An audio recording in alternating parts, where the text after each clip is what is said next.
દાદા ભગવાનના અસીમ જય જયકાર હો. દાદા ભગવાનના અસીમ જય જયકાર હો. આપત પુત્રો દાદાના વારસ, આપત પુત્રો દાદાના વારસ. શિષ્યને કહી રાખે, જો આ બાજુ જોવાનું જ નહીં, આ આપણાથી ખવાય જ નહીં. તે જે વસ્તુનું ના પાડે નહીં કે આ બાજુ જોવાય નહીં, તે પેલા શિષ્યને થાય કે કંઈક હોવું જોઈએ અંદર. ગુરુ મન ના પાડે છે પણ કંઈક તો હોવું જોઈએ. તે ઉડતું એનું મન વધારે એ બાજુ જોવાનું યાદ આવે એને. જેમ આપણે કેવું હોય છે કે ઉપવાસ હોય ને આપણને કંઈક આજે જમવાનું નથી, તો આખા દિવસની અંદર 10 કલાક તો ખાવાનું જ યાદ આવતું હોય. કારણ કે આપણે નથી કરવાનું કે ને એ વધારે યાદ આવે. એટલે આ કાળમાં દાદા ભગવાને આપણને કશું કહ્યું નહીં કે આ નહીં કરવાનું, ના કરવાનું, એવું બધું.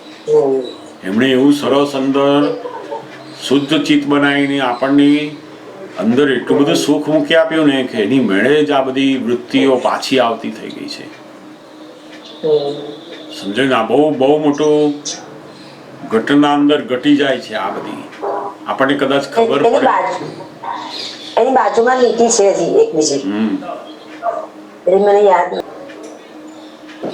વૃત્તિ વાળ કાપી બધે, આંખ છતાં આંધળો. છતાં આંધળો. એની આંખો છે ખરી, હા એ તો ખ્યાલ આવશે. પણ છે કેવો આંધળો તો કે વાસ્તવિકતા શું છે એ ખબર નથી. ત્યાં સુધી આંધળો કહેવાય નહીં. જેમ કોઈ માણસને જુએ છે ને તો આ મારા હસબન્ડ, આ મારો દીકરો, એ તો આંખે જોયું, પણ ખરેખર કોણ છે તો કે એ ખબર નથી, માટે આંધળો છે. અને જો ખરેખર કોણ છે એ ખબર પડી તો પેલો અંધાપો જતો રહ્યો. બરાબર. સમજાય ને, આંખ છતાં આંધળો. બરાબર. બહુ બહાર બધી સ્થૂળ જે આંખ છે એને જે સત્ય માને છે, આંખો જે જુએ છે એને જ પોતું સાચું માને છે, એને આંધળો કહેવાય છે. વાસ્તવિકતા જ્યાં સુધી ખબર નથી ત્યાં સુધી એને આંધળો કહેવાય છે. આમાં એ જ આવે ગાંજો ડૂબે બાહેલો, એમાં એ જ આવે. એ જ આ ભીતરમાં માયલો ને ગાંજો ડૂબે બાયલો. આ ગાંજો એ એવું દ્રવ્ય છે જે વ્યસન સ્વરૂપે એની લત લાગી જાય. આમ ગાંજો પીવે ને એટલે એવી મસ્તી ચડે, એવી મસ્તી ચડે ને કંઈક છું બસ.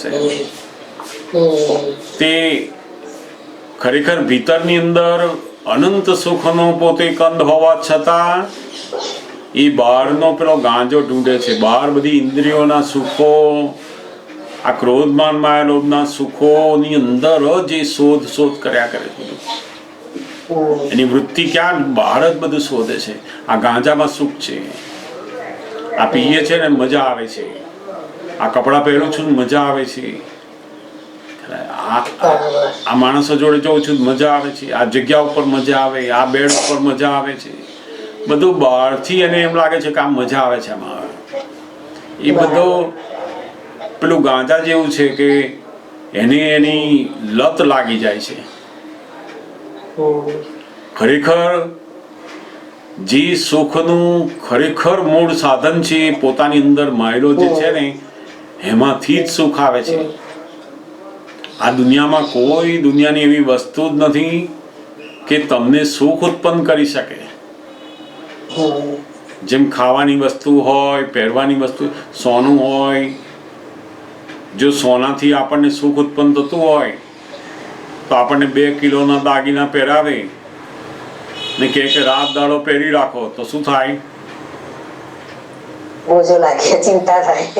ચિંતા તો થાય, પણ એમાં સુખ આવે કે ઘટે?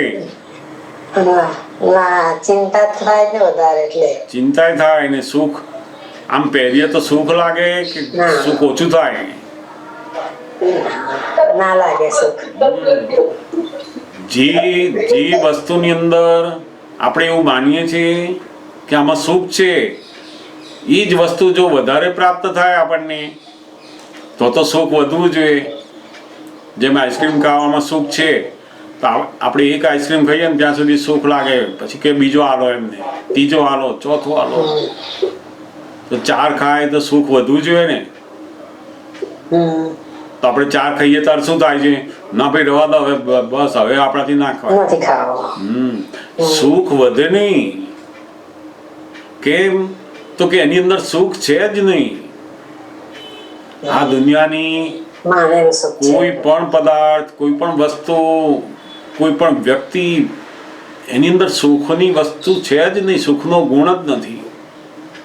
આપણી બિલીફ છે ખાલી કે હું નાળિયેરનું પાણી પીવું ને તો સુખ છે, હું ફલાણું ખાઉં તો સુખ છે, આ જગ્યા ઉપર રહું તો સુખ છે. માનેલું છે. જેમ બહુ જ ઘરની અંદર રહેતો જ માણસ, એને થાય કે બગીચામાં જવું ને તો બહુ સુખ આવે, મજા આવે.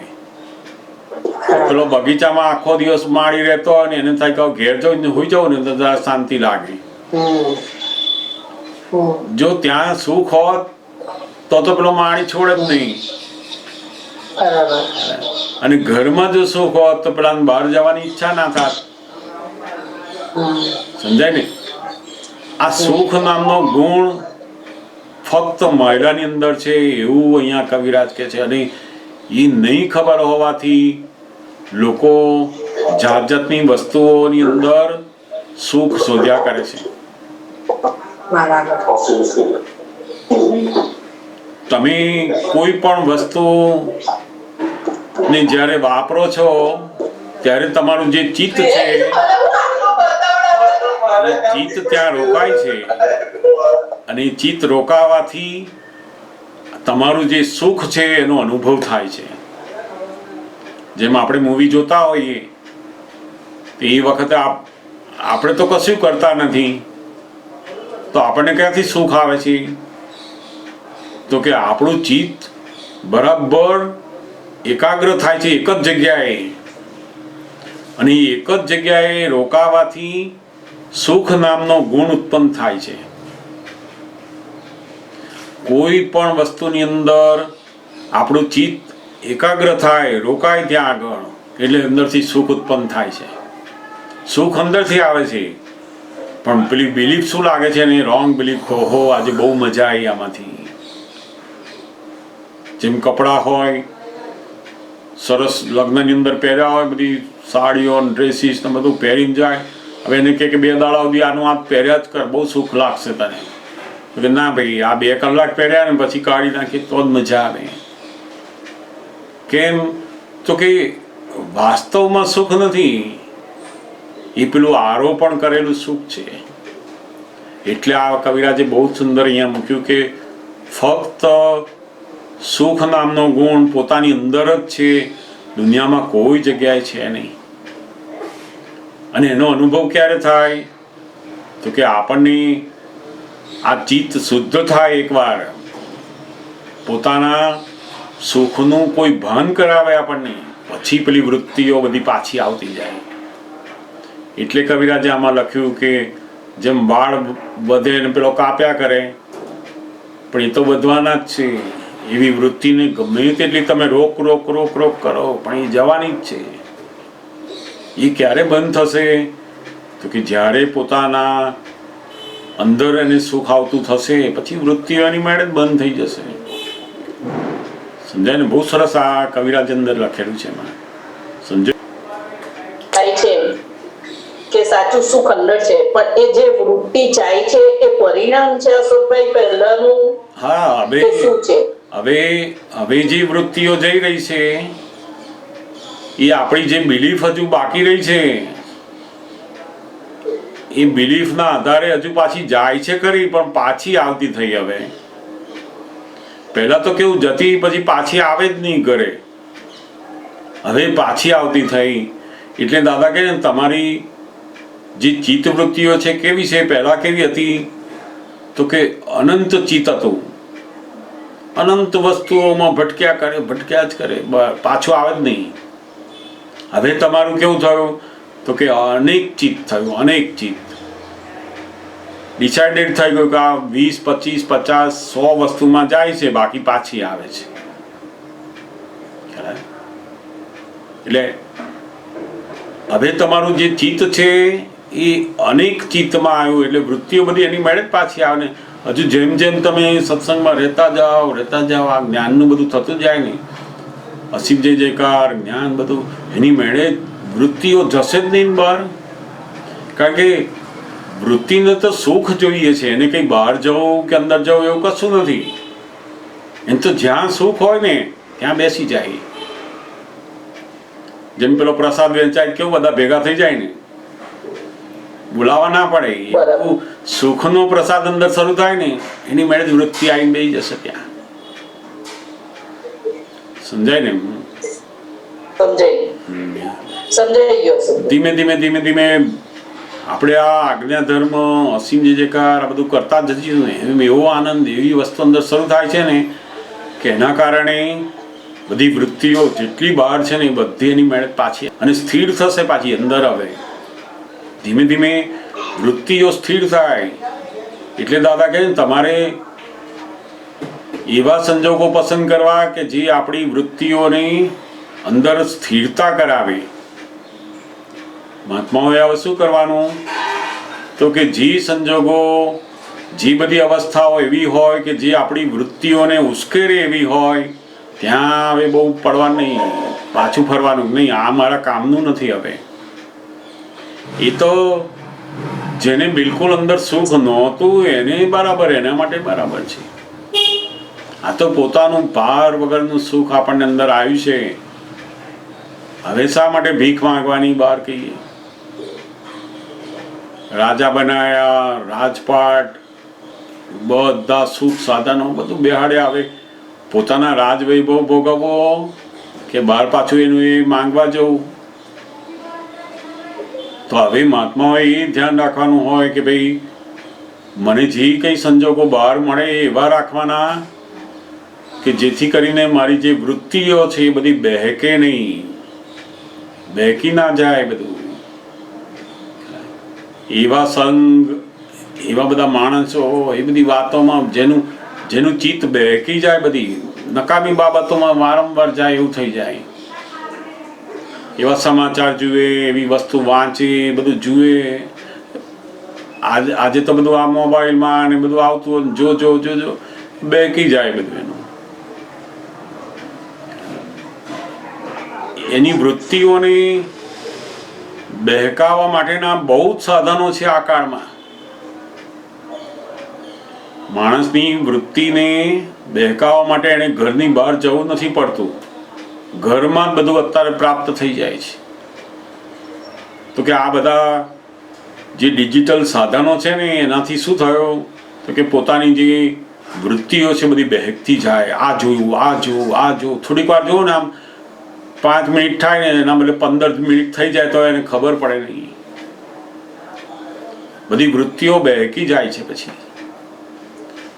એટલે માંડ સત્સંગમાં રહીને વિધિ બોલીને અસીમ જય જયકાર કરીને આપણું જે ચિત્ત આપણે શુદ્ધ કરીએ છીએ ને, પાછું આપણે શું કરીએ કે આપણને ખબર નહીં રહેવાથી પેલું કુસંગમાં પડ્યા કે તરત પેલી વૃત્તિઓ બધી પાછી અશુદ્ધ કરી નાખીએ છીએ. એટલે દાદા કે ત્યાં સાચવવાનું. ફાઇલ હોય સંભાવ નિકાલ કરો, પણ જોડે આ સાચવવાનું કે હવે મારી જે વૃત્તિઓ છે એ અશુદ્ધ ના થાય. એવા કોઈ પણ સંજોગો હોય એની અંદર હું એલાઉ થવું નહીં અંદર. એમાં મારો ધ્યેય હવે વૃત્તિની અંદરથી એક ચિત્ત થવાનો છે, શુદ્ધ ચિત્ત થવાનો છે હવે.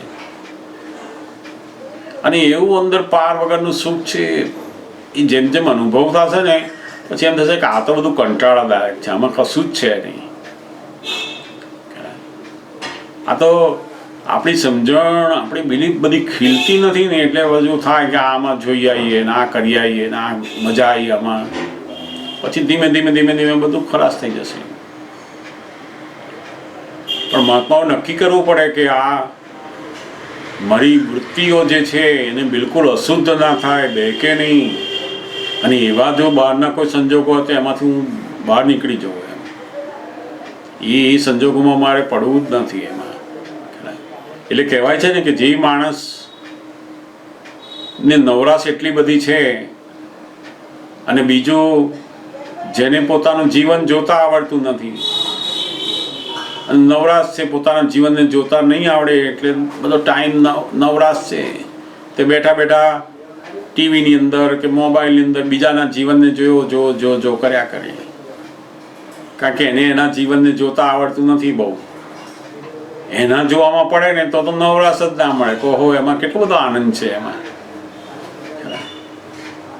સમજાય ને? એટલે મહાત્માઓએ પોતાની શુદ્ધ થયેલી વૃત્તિઓને બગડે નહીં એના માટે બહુ મોટું એને ધ્યેય રાખવો પડે, એનો પુરુષાર્થ કરવો પડે કે નહીં આ બગડવામાં તો જવા જ નહીં દેવાની. દાદા ભગવાન અમને લોકોને પણ કહેતા ને એ સમયની અંદર તો આવું મોબાઈલ કે આ બધી વસ્તુઓ તો હતી જ નહીં, બહુ ડિજિટલ. પણ છતાંય મૂવી જોતા હોય કે વાંચતા હોઈએ કે કંઈ પણ વાતો કરતા હોય તો એ કે રાતના 12 વાગે ને એટલે સૂઈ જ જવાનું, સવારે વહેલા ઉઠીને વાંચવાનું, પણ 12 વાગ્યા પછી જાગવાનું નહીં તમારે. એ ઘણીવાર અમને લોકોને કહેતા કે આ તારે કંઈક કામ હોય ને તો સવારે 4 વાગે ઉઠીને તું કર, પણ રાતના 11-12 થાય એટલે બધું મૂકી દેવાનું કે બાજુ. કેમ તો કે આ જેમ કાળનું જે ચક્ર છે ને એની અંદર પણ બધા સ્પંદનોની અસરો છે. નેગેટિવ સ્પંદનોનો જે કાળ શરૂ થાય ને એમાં તમે ગમે તેટલા પોઝિટિવ રહેવા જાઓ ને તો તમે રહી શકો નહીં. પછી પેલું 12 વાગ્યા પછી આખી નેગેટિવ બધી શક્તિઓ એકદમ શક્તિવાન બને, બધી એકદમ સ્ટ્રોંગ બનેલી હોય. 12, 1, 2 જુઓ એવા સમયમાં એવા જ જીવો જાગતા હોય કે જેની અંદર બહુ નેગેટિવતા ભરેલી છે. જે ખરાબ કામ કરનારા છે એ જ બધા મોટા ભાગના જાગનારા હોય છે, અને એમના મનના સ્પંદનો બધા આખા વાઇબ્રેશન્સ દુનિયામાં ચાલતા હોય. એમાં 1-2 માણસ એવા હોય પોઝિટિવ રહેવા જાય ને તેને ના રહેવાય, કારણ કે પેલી બધી શક્તિઓ અસર કરે. મોટું વાવાઝોડું આમાં આવતું હોય ને પેલો ઊભો રહેવા જાય ના ઊભો રહેવાય એમાં. એ તો એણે થાંભલાને પકડી લેવો જોઈએ અથવા ઘરમાં જતું રહેવું જોઈએ તો સેફ સાઈડ છે. પછી તો આ બધું પોતાની જે જાગૃતિ છે, પોતાની જે વૃત્તિઓને શુદ્ધપણામાં લાયા છે એને કેવી રીતે સાચવવી હવે એ પણ જાણવાની જરૂર છે. આપણને એકદમ સરસ ચોખ્ખા કપડાં પહેરાયા હોય પણ આપણને સાચવતા ના આવડે તો 10 મિનિટમાં મેલા કરીને આવીએ પાછા. ગમે તેટલા પેલા ધોઈને ચોખ્ખા કરી આપે પાછા આપણે મેલા કરીને આવીએ તો ક્યારેય ના બને એવું. એટલે દાદા ભગવાન બહુ સમજાવતા કે તમારી જે વૃત્તિઓ છે એને બિલકુલ બહેકાવે એવી વાતોમાં, એવું જોવામાં, એવી જગ્યાઓમાં, એવા સંઘમાંથી બહાર નીકળો કે આ આપણી વૃત્તિઓનો બહેકાવે બધી વાતો. જે વૃત્તિ મને મારા શુદ્ધાત્માની અંદર દાદા ભગવાનમાં સ્થિર થાય છે, આનંદ પામે છે, ત્યાં મારે રહેવાનું છે. સમજાય ને? જ્યાં સરસ વાતો તમારી બહુ જ આપણી જે વૃત્તિ પાછી આવતી થઈ ને એ બહુ મોટામાં મોટું કાર્ય થયું છે. જગતની અંદર કોઈને પણ પોતાની વૃત્તિ પોતાના સ્વરૂપમાં પોતાની અંદર પાછી ના આવે, 1 મિનિટ પણ પાછી ના આવે ને. એક વસ્તુમાંથી બીજી વસ્તુમાં, ત્રીજી વસ્તુમાં, ચોથી વસ્તુમાં ભટક્યા જ કરે, બહાર ને બહાર જ ભટકે. વિનાશી વસ્તુઓમાં જ એનું ચિત્ત ભટક્યા કરવું એ જ બહુ મોટી અજ્ઞાનતા. સમજાય ને? જય સચ્ચિદાનંદ. જય સચ્ચિદાનંદ. દાદા